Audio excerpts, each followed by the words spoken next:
Welcome, low ego action heroes. This is Debbie Levitt from DeltaCX.com. We're a full service CX and UX agency and consultancy doing projects, training, consulting, whatever you can think of. And welcome to Office Hours Ask Me Anything here on June 20, 2023.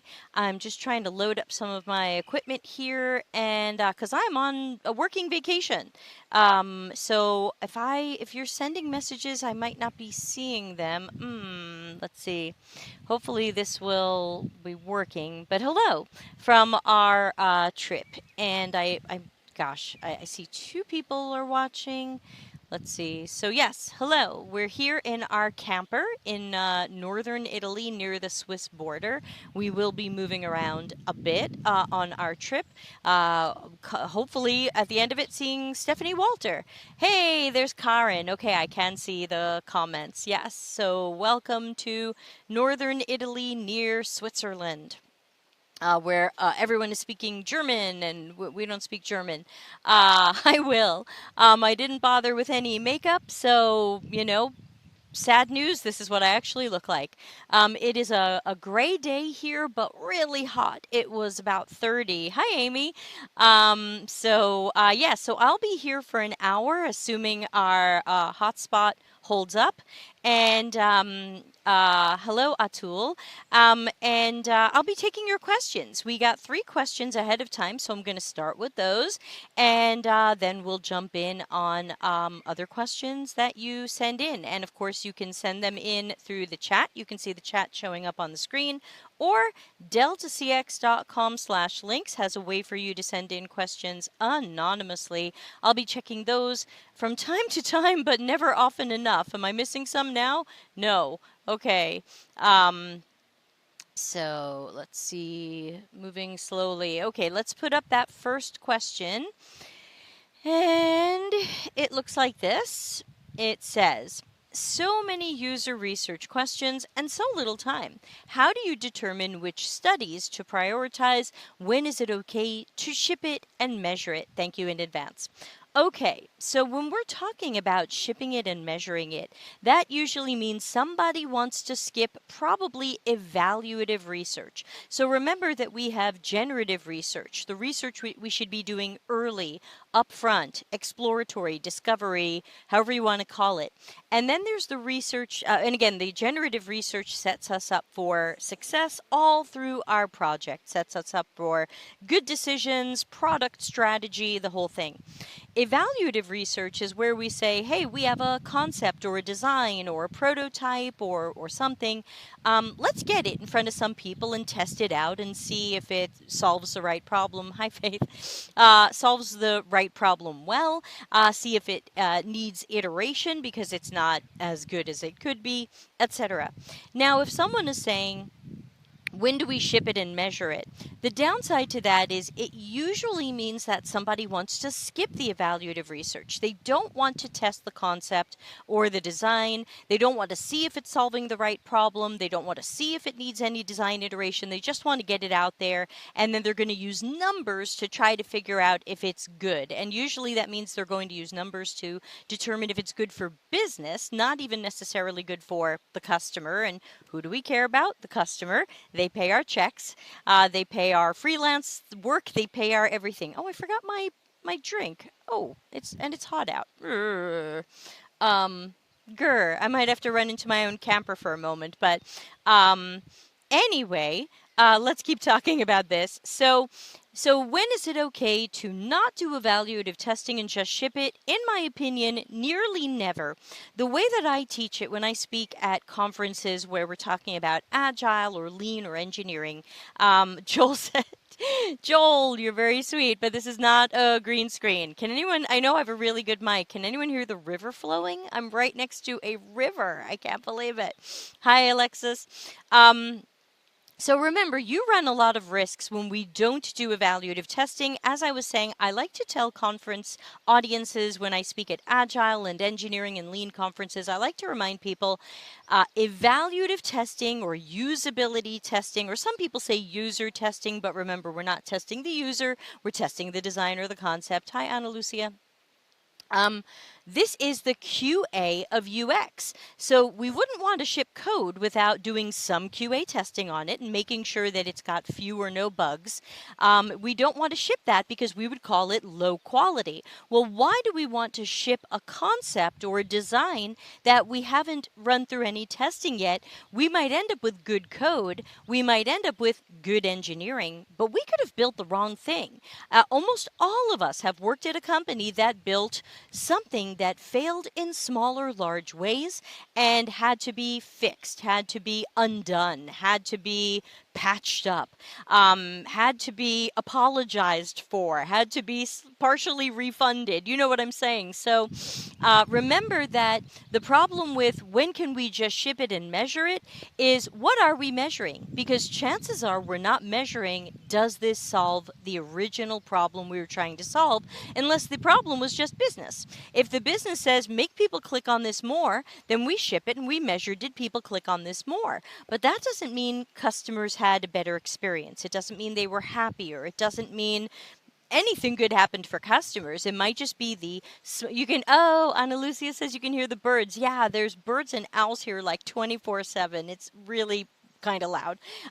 But yeah, I can't see them, but I can hear them. I'm glad you can too.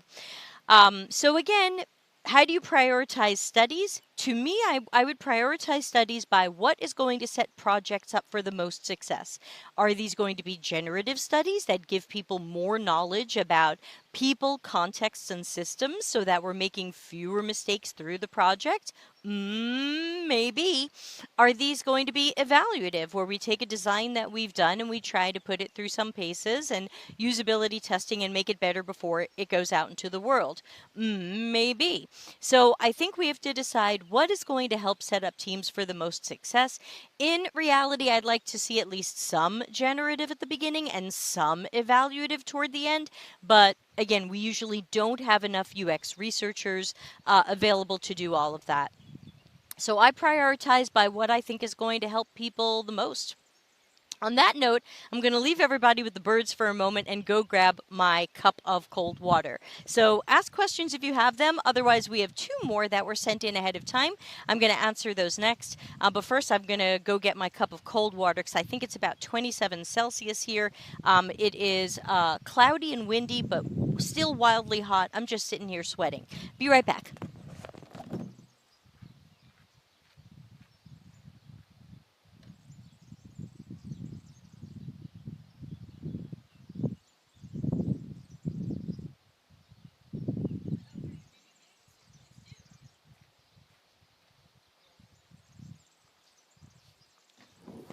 Yeah, go ahead. Oh, yeah, sure. Come on over.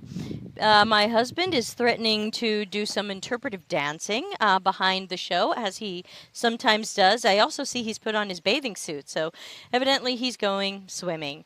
Alexis says, okay, Alexis has a question. And your daily moment of Zen. Yes, thanks. Talk amongst yourselves.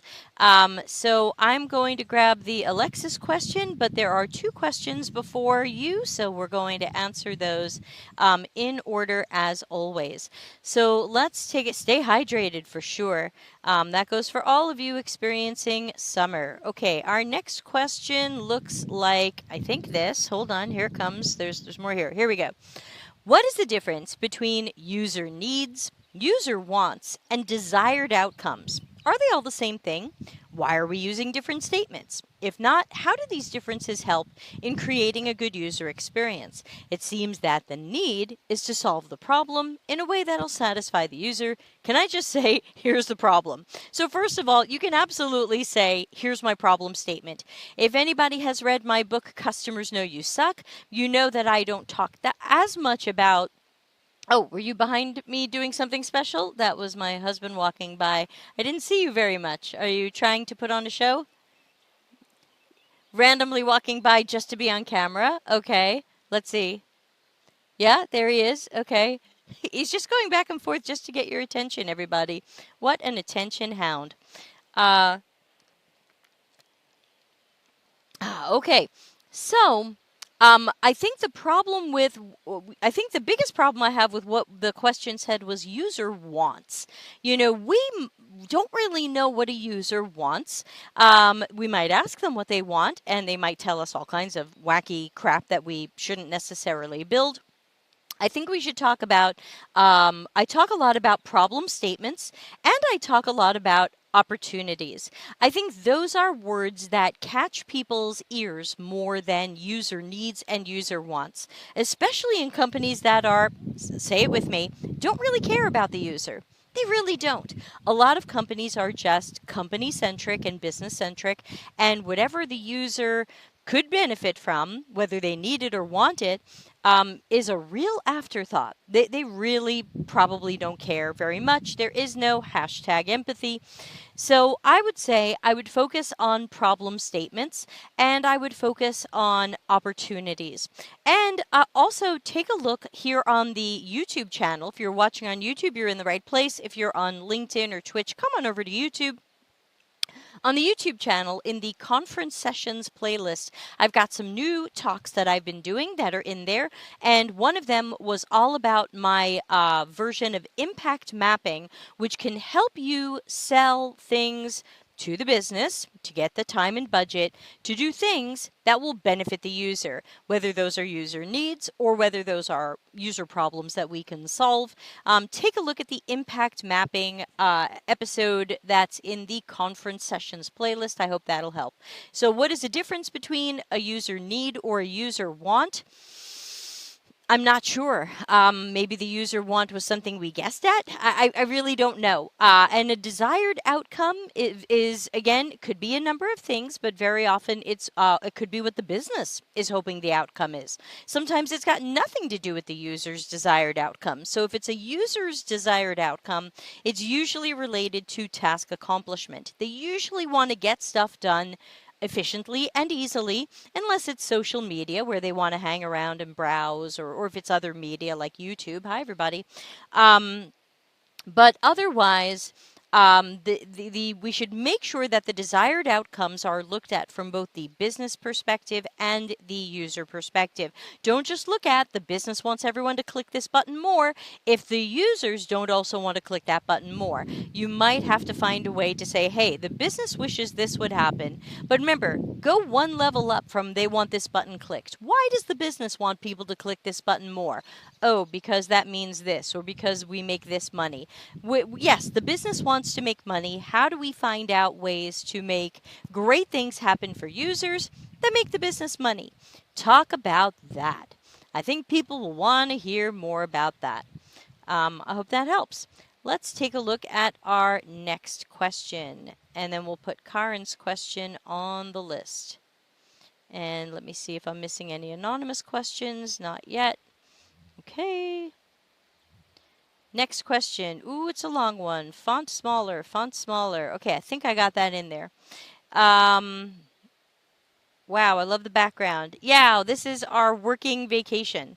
We are kind of on vacation. We're having fun during the day and working at night. So, there you go. This is another great remote work reason, is work-life balance. Okay, so sorry about all the wind. Hopefully that's not too loud in the headset. Okay, this question says, recently I'm going back to an old school project where I'm adding new artifacts and changing the order of how those artifacts were used when I first did the project. It's all being done by myself.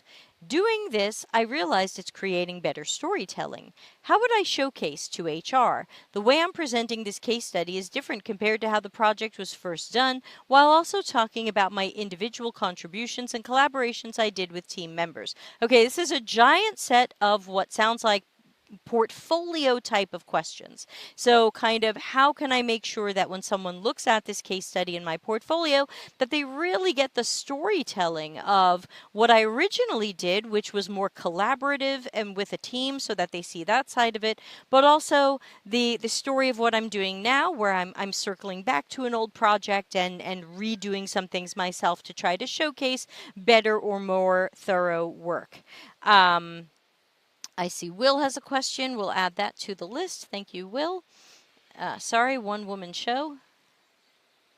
Okay, so back to this question. I don't know if you've seen episode 148 where I gave some general portfolio advice. If not, please head on over here to YouTube. Don't forget to subscribe. We're almost at 7,000 subscribers and I am still shadow banned, so I'd greatly appreciate more people subscribing on YouTube and telling friends about the channel. So over here on YouTube, you can look for episode 148. The easiest way to find it is to go to YouTube and write Delta CX 148. Should come right up. That's got lots of good advice about portfolios and your case studies. And one main thing that I would advise here is to use accordions. Remember, if you're doing UX design, my first experience with you as a UX designer is your portfolio website. So you better be able to UX the hell out of that, which means in some cases, you shouldn't have to ask me how to UX your portfolio website unless you're absolutely not a designer and you're a researcher only or a content strategist only. But if you are a designer, then you should be able to say, who are my different target audiences here? How do I present this information so that it is it works for everybody? Remember, HR usually doesn't know UX that deeply. Some do, many don't.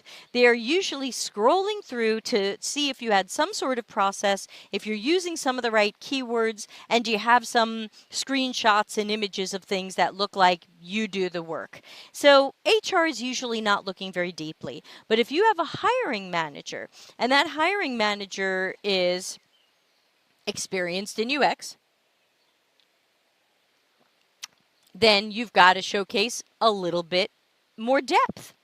That's where I think you can use accordions, things that will open and close. So, hey, and then I did research with, my original research was only with 5 people. That was really too few. So when I circled back and worked on this project more myself, I interviewed 20 people. Hey, open up, click here to learn more about my research process and findings.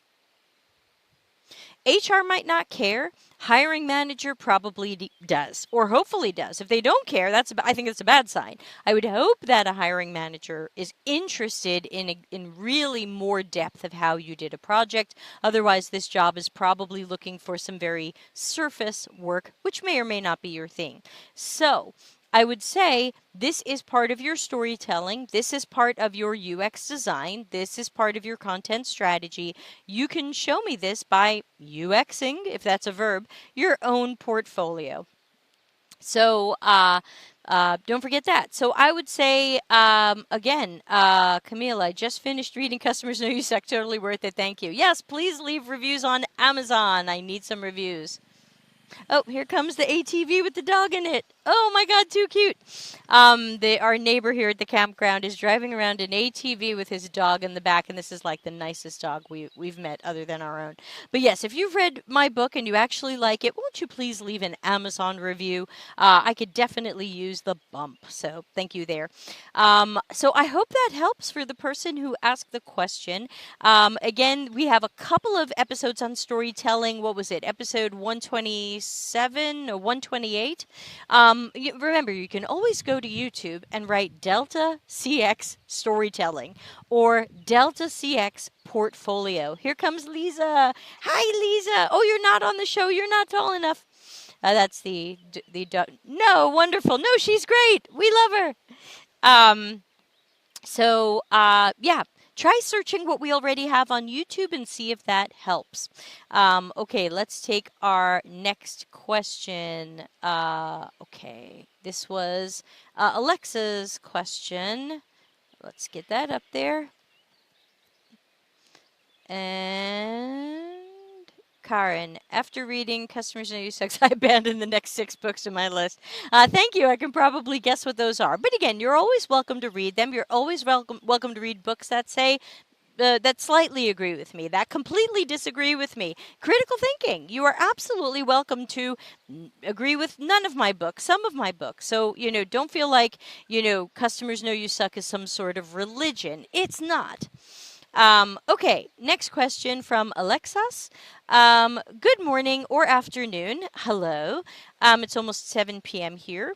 This may be a basic question, but what is your advice for someone who's new to UX and struggling with making a portfolio because there's so much info and I don't know where to start? Wow, it's like we just answered that one. Oh my goodness. Okay, so two questions back to back that had some similarities, which means the answers have some similarities. Hey, come on over to YouTube. Delta CX is our channel. Please subscribe.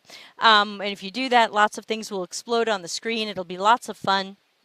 But I would say come on over to YouTube and Andre, I don't understand your question. Review mining. Can you please give me more context for your question?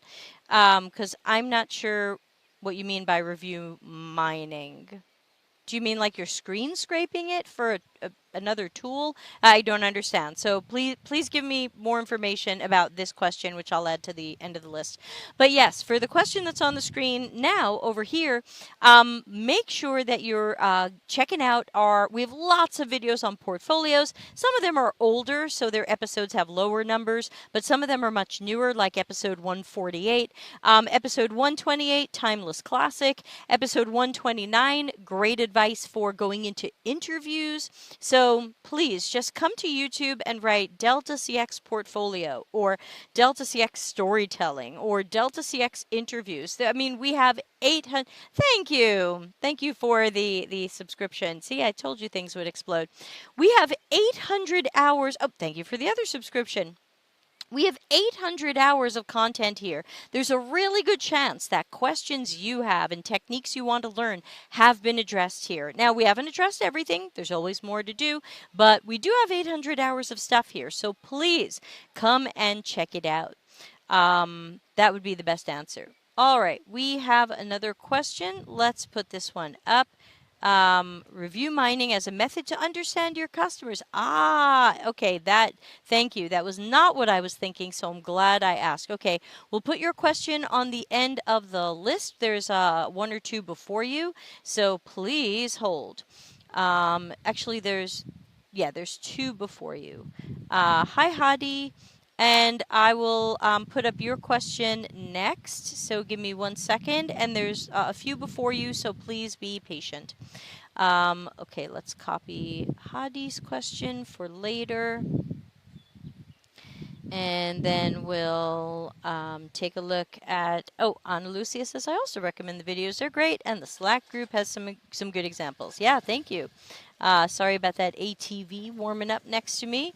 But it's just too cute to see this guy driving around with his dog. I wish you could see it. What a good dog. Okay. Okay, this says, what are your thoughts on interpreting qualitative data with a cross-functional team?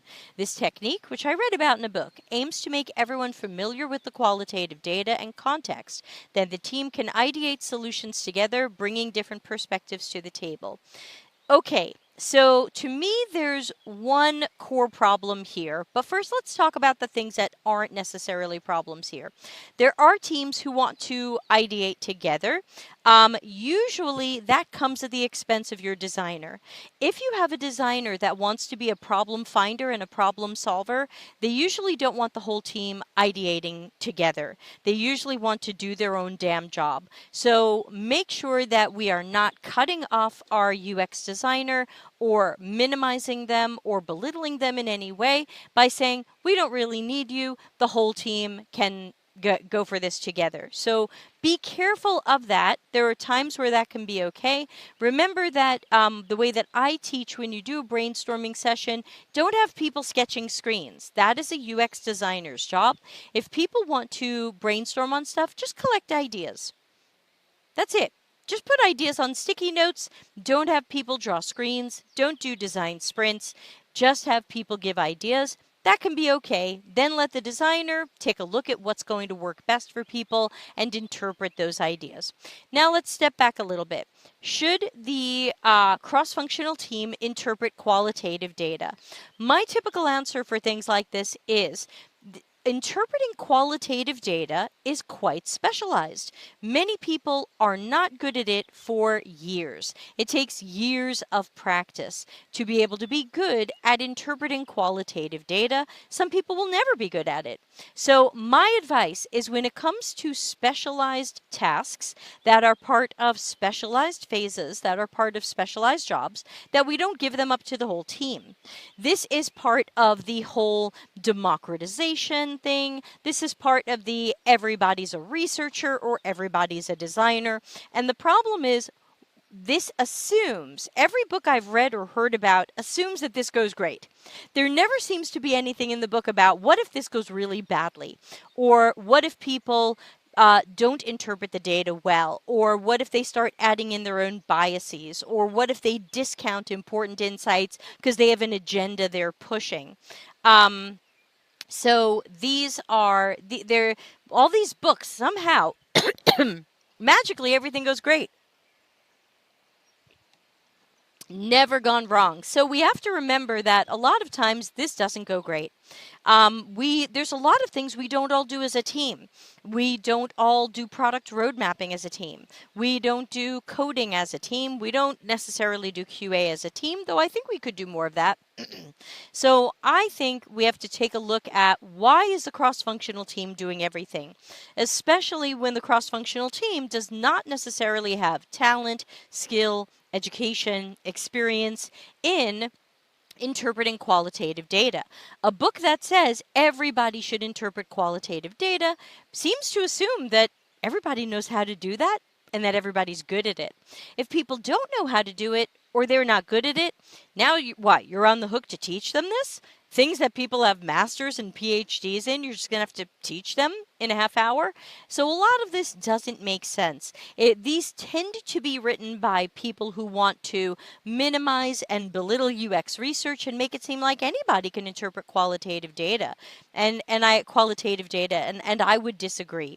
So my perspective on this, and you're welcome to share this video with your team because it's nothing against any individuals on your team, but to me, a high-performing team is a high-performing team when we are all working in our specialties and concentrating on what we each do best and coming together at different points for some collaboration. I mean, have you ever noticed that the developers are not asking my opinion on their code? No, but if they're doing Agile, they might have a showcase where they show how their work is going and they take questions and maybe some feedback. Cool.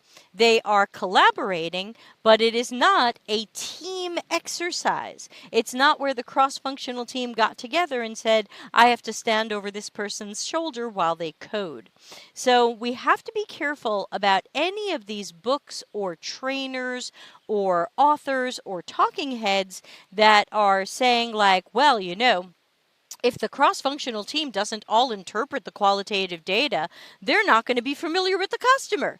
This is very inflated, and it's designed to make you shut off your critical thinking, because you'll go, oh my God, yes, if they don't analyze this with me, then they're really not going to understand our users. But that's totally made up.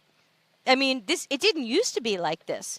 All this get the whole team together to do UX work is really in the last, 6 years? 5 years? It's still very new.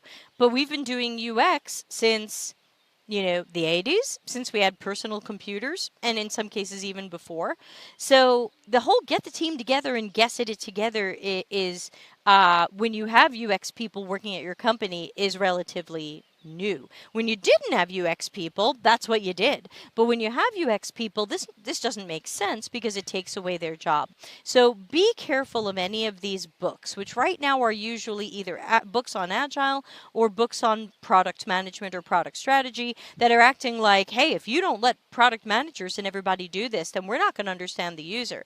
The reality is that I can interpret the qualitative data, I can create all of the reports and insights and other things, and then I can share that with the team. I can give them all of my artifacts, my reports. I can show them videos of people or video clips of the people that we met. They should have been observing some of those sessions, not asking any of the questions, of course, but observing those sessions. So remember, I don't need them to interpret the qualitative data because that's what a specialist does. But if they really want to be involved, why weren't they there watching the sessions? You want people to have full knowledge of the customer. Why weren't they watching every interview or the recordings of them? It's just amazing. People act like, I want to know everything about the customer. Great, I'm doing 3 interviews today. Can you come? No. No, but then you want to do my work with me or for me. It's a game. It's a game that with critical thinking just doesn't stand up. Karen says, thank you. I understand. The worst part is that this book is from the 90s. Roots of democratization issue go back quite far. Well, remember, depending upon what book this is from when, in some cases, they might have assumed you don't even have UX people on the team. So we're just going to have to all get together. We're all going to call up some customers and ask them things. And we're just all going to get together and try to make as much sense of that as we can. These were some of the things we did when we didn't have UX people on our team, and especially UX researchers. Or if we didn't have a research and development department, which a lot of companies used to have. So let's see. So we've got Shawshank has a question. Let's get that one on the list.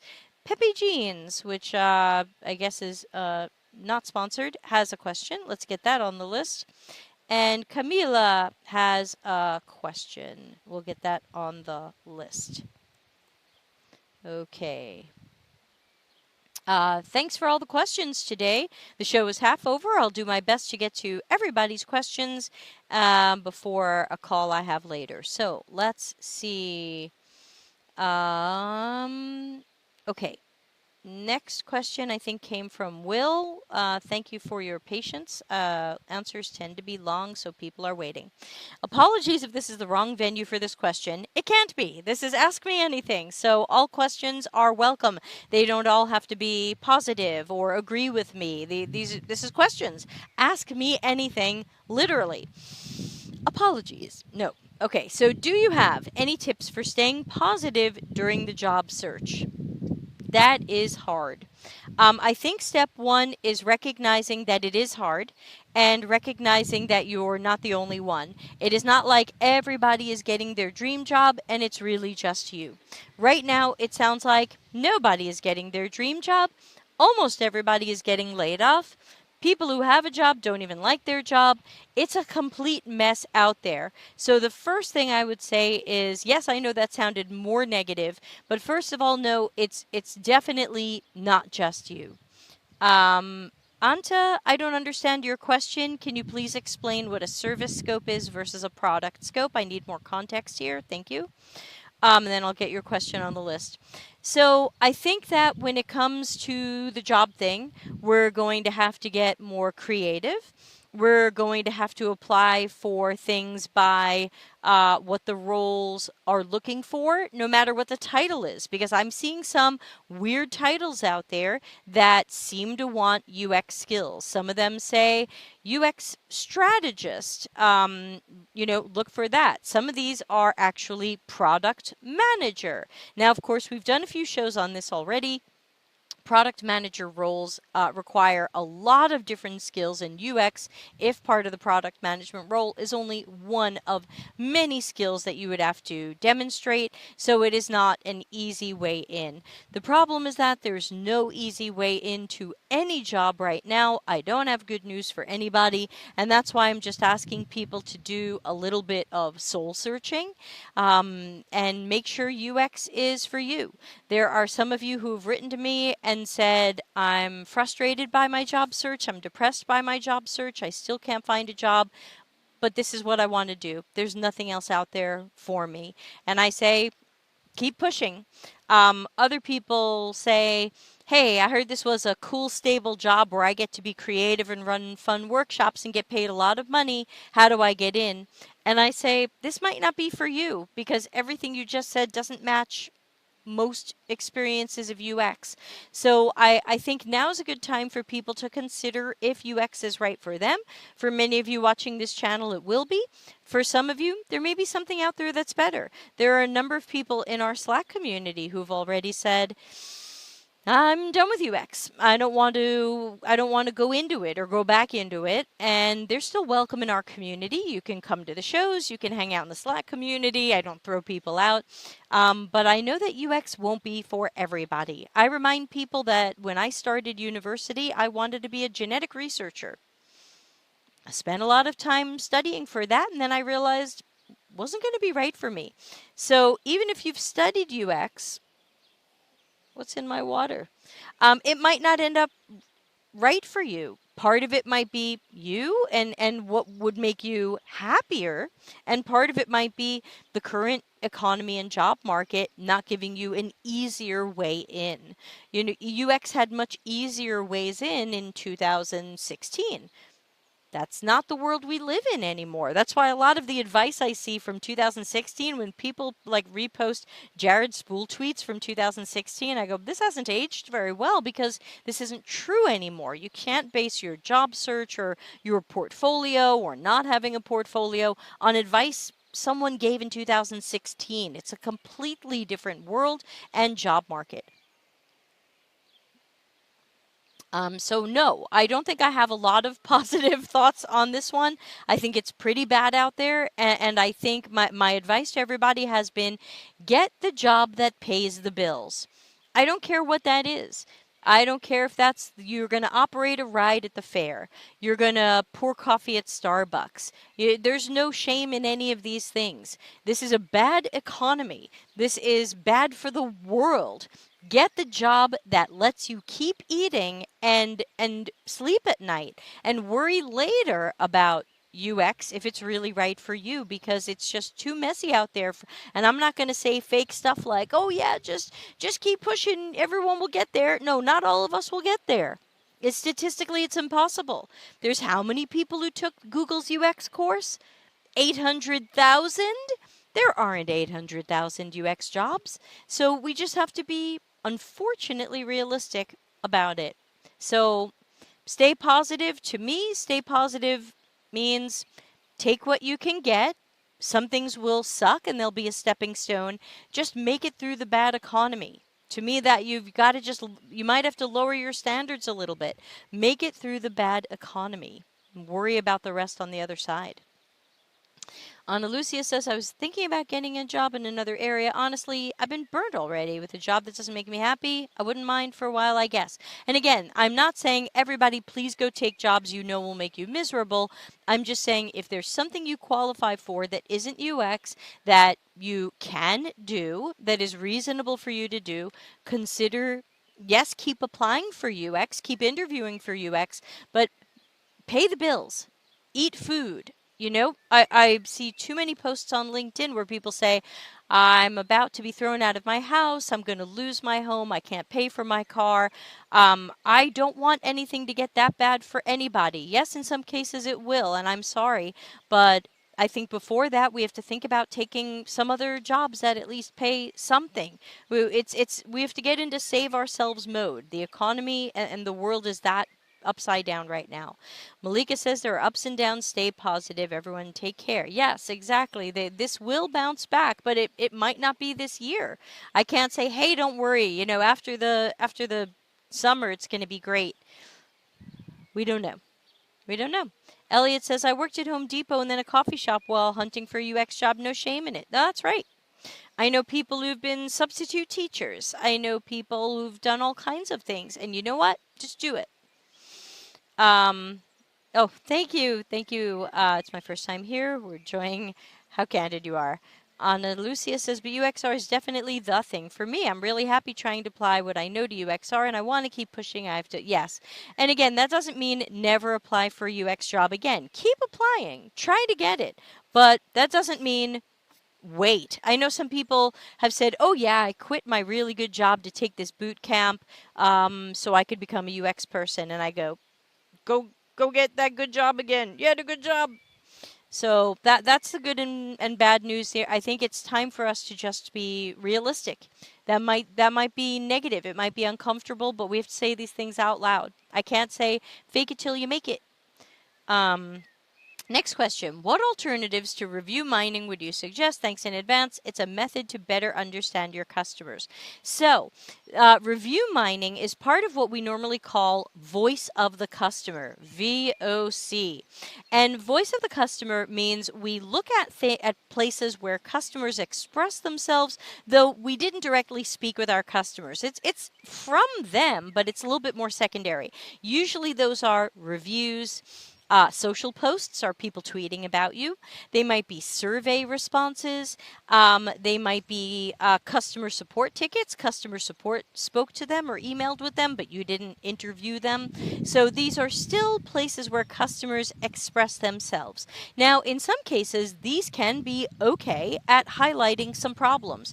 I remember, I think I sometimes tell the story about I got an export from the customer support system when I was working at Macy's. I was a senior UX architect, and once a month, customer support would give us this export in Excel, and we would pour through it and try to see what are some things we need to fix because they're common complaints. And you could do the same thing with your review mining. Your reviews might be telling you some of the problems people have. But remember, sometimes people who have complaints don't bother leaving a review, so check customer support tickets. That's a great way to go. And I remember one time there were a whole bunch of customer support calls that had said, I'm having trouble paying for my Macy's credit card in the Macy's app. Those of you familiar with Macy's or American department stores know that there's usually a department store card where you can shop with it. It says Macy's on it, and then later on you pay it. It's a credit card just for the Macy's store sometimes.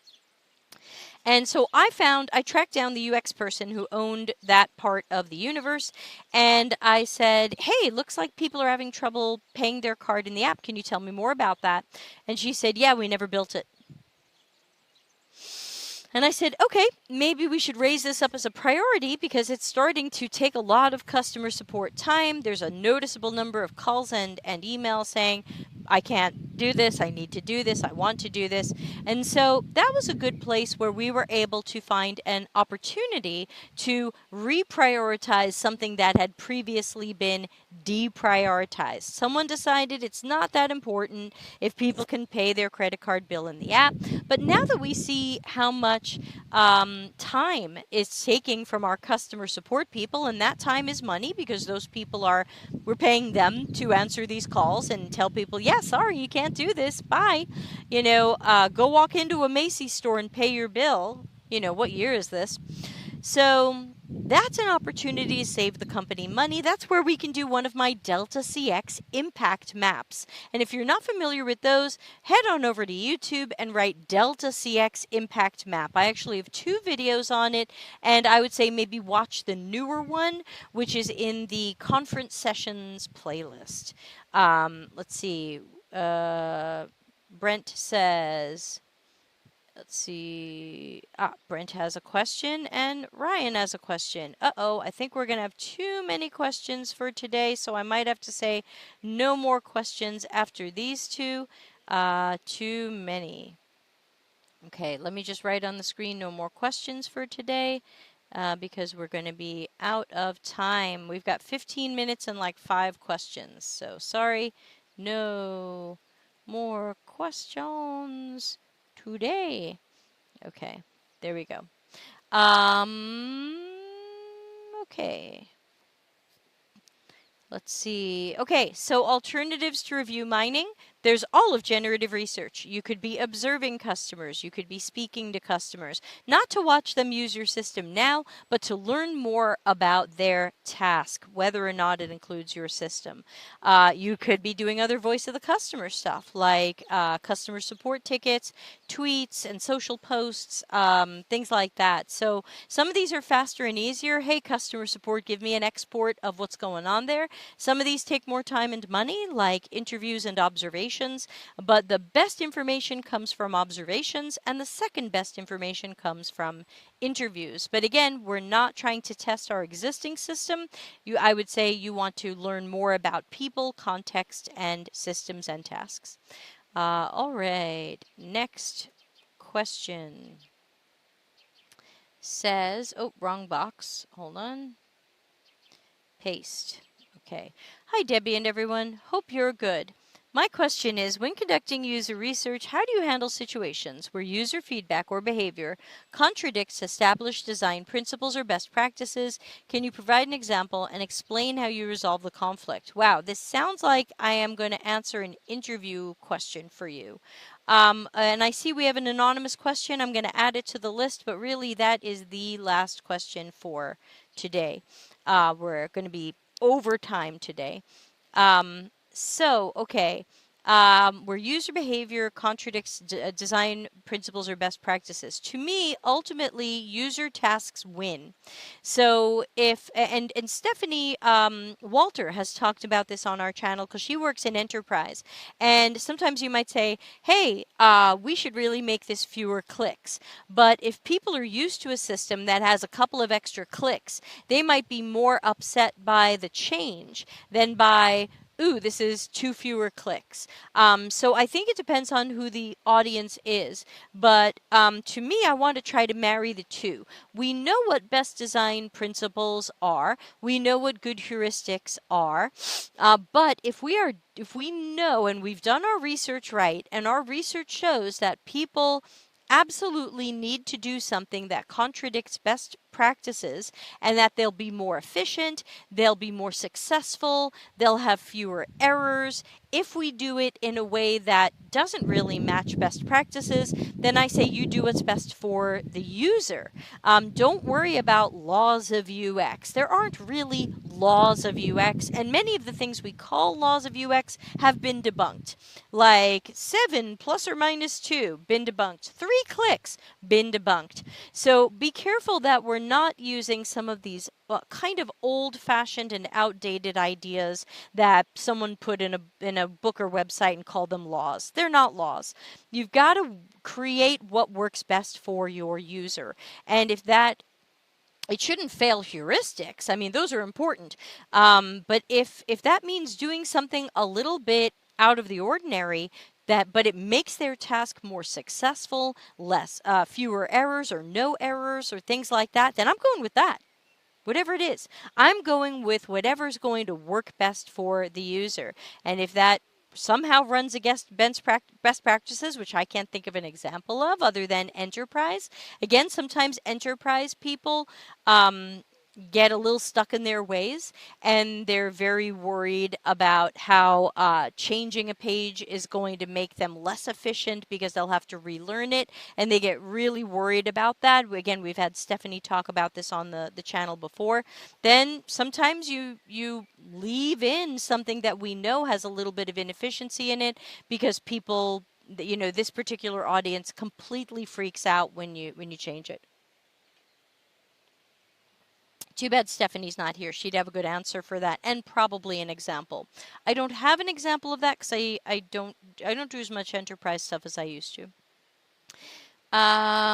Okay. Any tips for starting your career as a freelance UX researcher?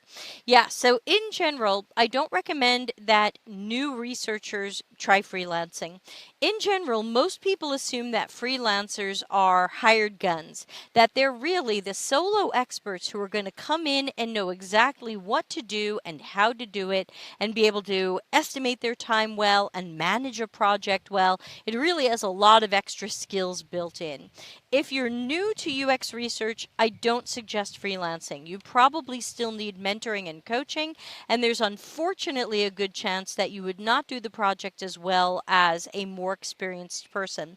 So I believe that if you are a lower experienced person, do not rush into freelancing, because it is also it's not like, oh yeah, it's hard to get a UX job right now, but it's easy to get freelancing. That's not true.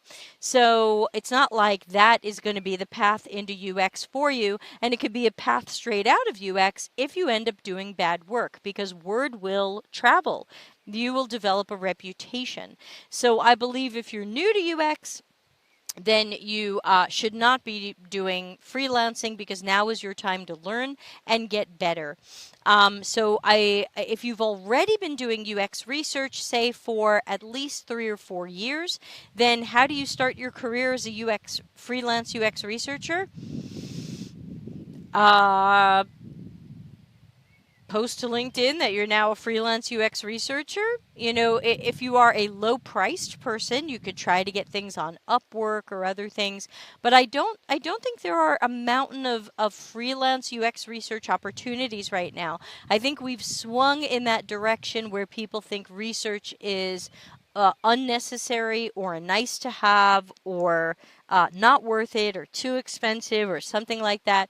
I'm not seeing a huge amount of freelance UX research. And when I do see it, it's not even really UX research. It's very often, can you just run a survey for us? Or can you do the research that proves that we're right? So be careful of that. So I don't have a lot of great advice about starting a career as a UX research freelancer, because I don't see a huge amount of true UX research freelancing work out there. You can always try something like Upwork, but I tend to feel like those sites are a race to the bottom. I recommend quite strongly against TopTal. So that is unfortunately my perspective on that. I don't have a lot of great news there either. I think we're just in a bad time for UX research in, unfortunately, all areas, because again, too many people showed up to jobs and said anyone can do research, everyone should do research, anyone's research is good enough, we can all get together. And why is there a thing on my screen? Oh, okay, sorry.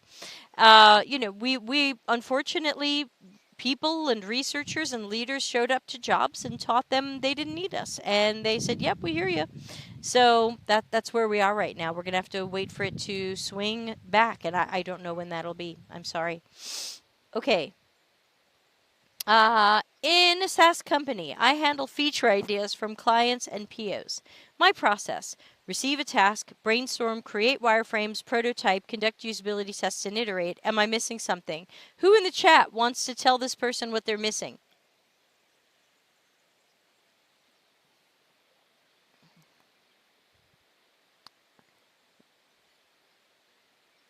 Let me see. Oh, that was Pepe Jean's question, and then we'll get to Camila's question. So I know we're probably good 40 seconds delayed, but what are we missing? So basically, this is Ana Lucia says users. Yeah, so basically, this is a feature factory. If this is the way your company wants to work, you're unlikely to change them. Basically, you are probably just a pair of hands. Hey, somebody wants this feature built into the system. Okay, let me figure out how I can best do that. It would be better if there were research at the beginning to set you up for success. It is always better, if not easier, to do design work when we have great knowledge about the end users and other users that are involved here too. So who is going to be using these features? What problems are we solving? Do we have problem statements? Did anybody observe these users in their task and determine what they need? Because sometimes what would work best for them and what they said they want aren't the same thing. So I think you're missing a lot of the good research and knowledge and evidence that would come with doing some research at the beginning. But again, when a lot of companies don't want to budget for that time or money, then you might say, hey, I can't get that. Well, look, if you can't get that, then the best thing you can do is keep making the features. You're just another stop on the feature assembly line, and that's all you can do. I think another thing you could do is consider prototyping with Axure if you're not using Axure, because then at least your prototypes would be more realistic and your usability tests would be more accurate. So those are some things you can try to add, but it's hard to say. Hey, Milky Drops. Our startup has turned into a feature factory. No more UX team. We're decentralized and embedded in feature teams.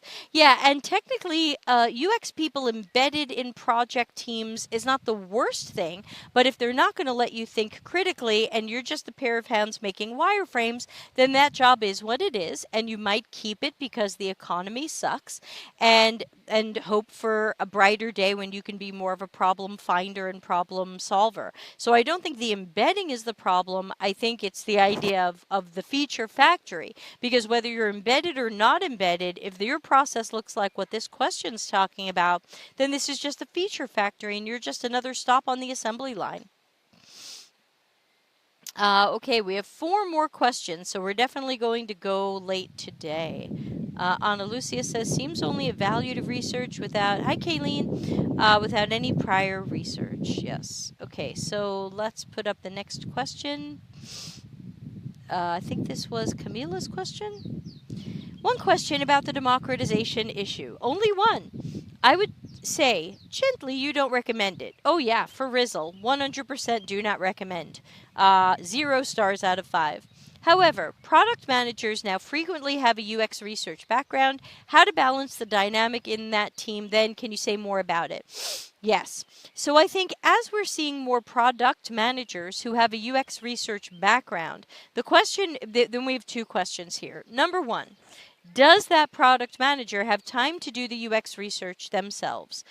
Probably not often. You know, we heard on our show from a couple of weeks ago where we had some product managers talking about their day-to-day. They are drowning in a lot of meetings and stakeholder juggling and other things. They may or may not have time because UX research is a full-time job. A product manager might not have time to be the product manager and the UX researcher. So, as we see more product managers coming from UX, even if their intention is to do good UX under a product manager flag, I would like to see those people fighting for UX people of all types to be hired and to be given power and autonomy and time and budget. So just because a product manager might have that background in research doesn't necessarily solve all of our problems. If the product manager only has time to do crappy research, if they have a good background and they know what they're doing, is that better? No? You know, hard to say. So I think that to me, the balance should come from the product manager making sure that great research is done.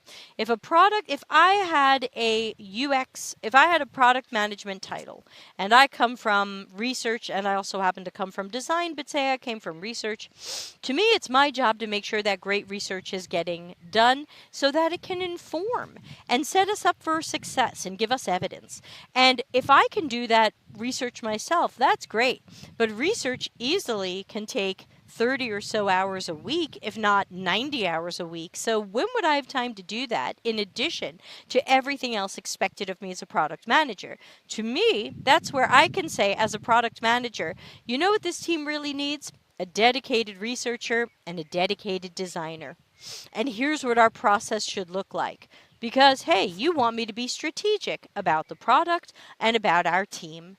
And to me, that's where we can best use our power, when people from UX end up in product management. Why don't we do that?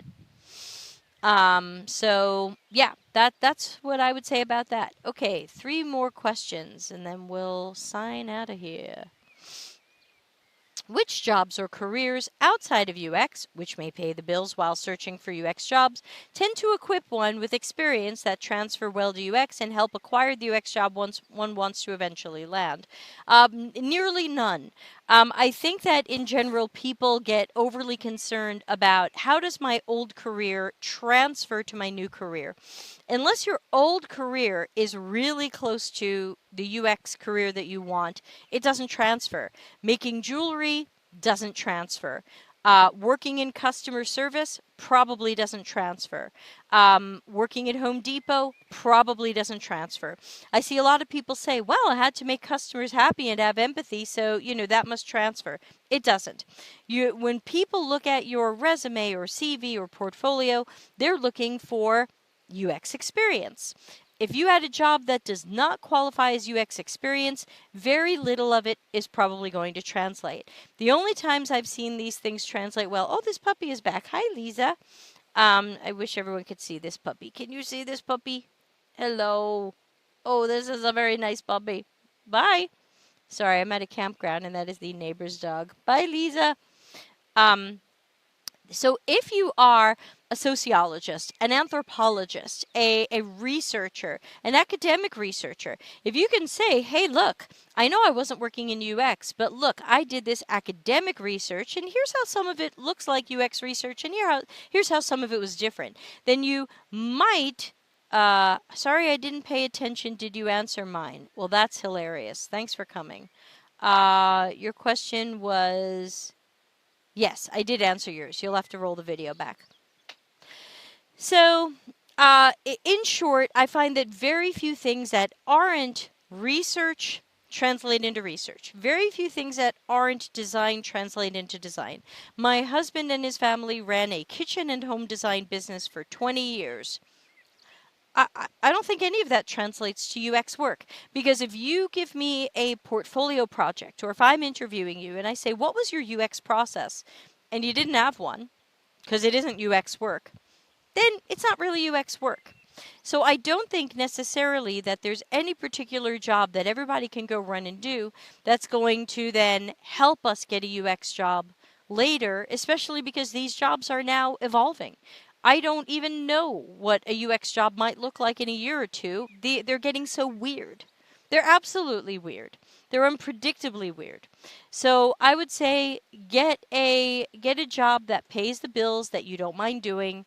Not everybody has to love their work. Where I live in Italy, nobody ever talks about their jobs because they just do them to make a living, and they don't care. They're house cleaners, they're butchers, they're kitchen and home designers, and they don't define themselves by their work. The work makes them money and life goes on. I think a lot of us are from cultures where we define so much of ourselves with our work, and that gets us into some really tough spaces, probably emotionally and financially. Next question. How would one tackle an organization that seeks you solely as a production specialist, continuing to look for opportunities for us to move into strategy and vision calls, design maturity very low? Yes. So in a bad economy, you can take that job. You just have to know it might not satisfy your soul. It might just be a stepping stone to something else. Maybe you will just be doing production work and order taking and product design until you can, and maybe there's ways that you can try to make it a little more strategic while you're there. You never know. Maybe you can. Maybe they don't want that and you can't, but you can always try. And you can say, hey, look, I can design the thing that you want, but, let's take a look at the overarching strategy of this project. Why are we doing this project? How do we know this is right for users? Sure, we can make the business more money if we make this wacky, but what about what people need? What about any of our company values? What about customer centricity? So I think, again, right now, there are a lot of jobs out there, whether they say UX designer or production designer, or product designer, that essentially are production design. They are make the thing that we already know we want to make, and please don't don't ask us any questions. And I would say go ahead and take that. At least you're working and making some money, and you just have to be honest with yourself about what it is. We've all taken those jobs. We will take those jobs again. So I think in a bad economy, you might have to lower your standards. There are some things I never lower my standards for, at least not recently, like, guy I married. But there are times where I will lower my standards for jobs in bad situations or bad economies. That's my choice. You don't have to. You can keep your standards high. In general, I think keeping standards high is a good thing and a healthy thing. But in a bad economy, we might have to kiss some frogs. What can I tell you? Okay. This is a similar question and this is our last question from, Oh, anonymous. Yes, this was the anonymous question that came in, which looks quite similar. So again, we'll just run through this, and then we'll have to wrap up the show. Thanks to everybody for staying a little bit late. Remember, tomorrow is group therapy, which you can find by checking our Google Calendar on deltacx.com/links, or you can also join our Slack and Discord, which are linked here, and they're free. And in the live events channel, you'll get reminders. And the networking and group therapy is just a chance for us to all chat. You can talk UX, you can talk not UX. It's really just for us to all get to know each other better. So today's last question is: how to combat design maturity in an organization that seems to only understand production, our role as production specialists. You can't change a company that doesn't want to change. You can only try to find some ways to start showing them where that doesn't work. Was there a project at your company that was a small or large disaster? Talk about that one. What did it lose us? Did we lose customers? Did we lose money? Did we lose time? Did we lose competitive edge? This is where we can start to talk about the importance of being more customer-centric and making sure we are creating something for users that's 5 stars out of 5 every time. Every release. That's product market fit. Talk about product market fit. Talk about lowering risk. If you haven't read my book, I would say check it out. Customers Know You Suck is the name of the book. You can find it at cxcc.to/CKYS, all lowercase. You can get it for as little as $1 on my website, or you can certainly buy it off Amazon if you like paper, or Audible if you want to hear me read it to you. So that is some of my advice on that. Step 1, determine if they actually want to change. A lot of companies don't. But you can also put in sneaky things like, hey, remember that project that was really messed up and how much time and money we lost on that? How can we do something better next time? Agile claims we're supposed to have a retro and do better next time. Why don't we take a look at what went wrong there? Oh gosh, you know what? One of the things that went wrong there was we guessed incorrectly what our users and customers needed. What can we do next time that will help us know what users and customers need so that we're not guessing? Hey, you know what? I can add some usability testing to this, and that would help because.